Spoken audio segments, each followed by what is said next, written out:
Hi friends, ನಮಸ್ತೆ ಎಲ್ರಿಗೂ. ನಾನಿವತ್ತು ಕಡಲೆ ಹಿಟ್ಟು ಗೋಧಿ ಹಿಟ್ಟನ್ನು ಬಳಕೆ ಮಾಡಿಕೊಂಡು ಪನ್ನೀರ್ ಬಳಕೆ ಮಾಡಿಕೊಂಡು ಒಂದೊಳ್ಳೆ ದೋಸೆ ರೆಸಿಪಿನ ತೋರಿಸ್ತಾ ಇದ್ದೀನಿ. ಮೊದಲನೇದಾಗಿ ಕಡಲೆ ಹಿಟ್ಟು ತೊಗೊಂಡಿದ್ದೀನಿ, ಹಾಗೆ ಅದಕ್ಕೆ ಗೋಧಿ ಹಿಟ್ಟನ್ನು ಸೇರಿಸ್ಕೊಂಡಿದ್ದೀನಿ. ತುರಿದಿಟ್ಟಿರೋ ಕ್ಯಾರೆಟನ್ನು ಹಾಕ್ಕೊಳ್ತಾ ಇದ್ದೀನಿ. ಇದಕ್ಕೆ ಅಗಸೆ ಬೀಜವನ್ನು ಹಾಕ್ಕೊಳ್ತಾ ಇದ್ದೀನಿ, ಸ್ವಲ್ಪ ಫ್ರೈ ಮಾಡಿಕೊಂಡು.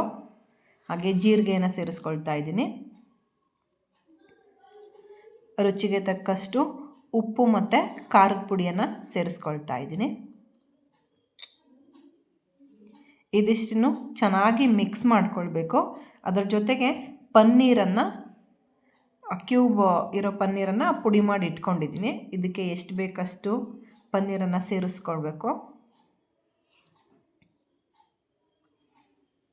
ಪನ್ನೀರನ್ನು ಸೇರಿಸ್ಕೊಂಡು ಚೆನ್ನಾಗಿ ಮಿಕ್ಸ್ ಮಾಡಿಕೊಳ್ಬೇಕು. ಸ್ವಲ್ಪ ಮೊಸರು ಮತ್ತು ನೀರನ್ನು ಸೇರಿ ಮಿಕ್ಸ್ ಮಾಡಿ ಇಟ್ಕೊಂಡಿದ್ದೀನಿ ನಾನು. ದೋಸೆ ಹಾಕೋದಕ್ಕೆ ಬರೋ ರೀತಿಯಲ್ಲಿ ಮಿಕ್ಸ್ ಮಾಡಿಕೊಳ್ಬೇಕು.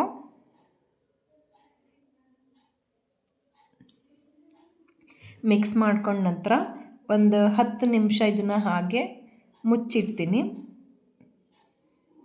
ಇದಕ್ಕೆ ಸೈಡ್ ಡಿಶ್ ಆಗಿ ಯಾವುದಾದ್ರೂ ಚಟ್ನಿ ಯೂಸ್ ಮಾಡ್ಕೊಬೋದು, ಇಲ್ಲ ಹಾಗೇನೂ ತಿನ್ಬೋದು, ಟೇಸ್ಟ್ ಚೆನ್ನಾಗಿರುತ್ತೆ. ಒಂದು 10 ನಿಮಿಷ ಆದಮೇಲೆ ಗ್ಯಾಸ್ ಮೇಲೆ ಹಂಚನ್ನು ಕಾಯೋದಕ್ಕೆ ಇಟ್ಕೊಂಡು ಅದಕ್ಕೆ ಎಣ್ಣೆನ ಸವರ್ಕೊಂಡು ಚಿಕ್ಕದಾಗಿ ನಾನು ಹಾಕ್ಕೊಳ್ತೀನಿ. ಇವನ್ನ ಕಡಲೆ ಹಿಟ್ಟು ಪನ್ನೀರ್ ಬಳಕೆ ಮಾಡಿರೋಂಥ ಬೇಸನ್ ಚೀಲ ಅಂತಲೇ ಹೇಳ್ಬೋದು. ಇದಕ್ಕೆ ಕಡಲೆ ಹಿಟ್ಟಿನ ದೋಸೆ ಅಂತ ಹೇಳ್ಬೋದು. ಚಿಕ್ಕದಾದ ದೋಸೆಯನ್ನು ಹಾಕ್ಕೊಂಡು ಎರಡು ಕಡೆ ಚೆನ್ನಾಗಿ ಬೇಯಿಸ್ಕೊಳ್ಬೇಕು. ನಾನಿವಾಗ ಇದಕ್ಕೆ ಅಡುಗೆ ಎಣ್ಣೆನ ಬಳಕೆ ಮಾಡ್ಕೊಂಡಿದ್ದೀನಿ. ನೀವು ಬೆಣ್ಣೆ, ತುಪ್ಪ ಏನಾದರೂ ಬಳಕೆ ಮಾಡ್ಬೋದು, ಚೆನ್ನಾಗಿರುತ್ತೆ. ಎರಡು ಕಡೆ ಚೆನ್ನಾಗಿ ಬೇಯಿಸ್ಕೊಳ್ಬೇಕು.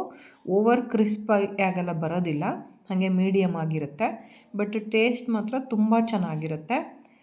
ಬೆಳಗಿನ ತಿಂಡಿಗೆ ಟ್ರೈ ಮಾಡ್ಬೋದು, ಈಸಿಯಾಗಿ ಚೆನ್ನಾಗಿರುತ್ತೆ. ಹಾಗೆ ಇದು ಹೆಲ್ದಿ ಕೂಡ ಆಗಿರೋ ಅಂಥದ್ದು.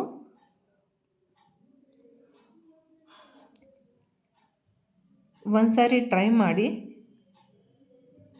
ತುಂಬ ಚೆನ್ನಾಗಿರುತ್ತೆ. ಧನ್ಯವಾದಗಳು. ಹಾಗೆ ನಮ್ಮ ಚಾನಲನ್ನು ಸಬ್ಸ್ಕ್ರೈಬ್ ಮಾಡಿ, ಶೇರ್ ಮಾಡಿ. Thank you.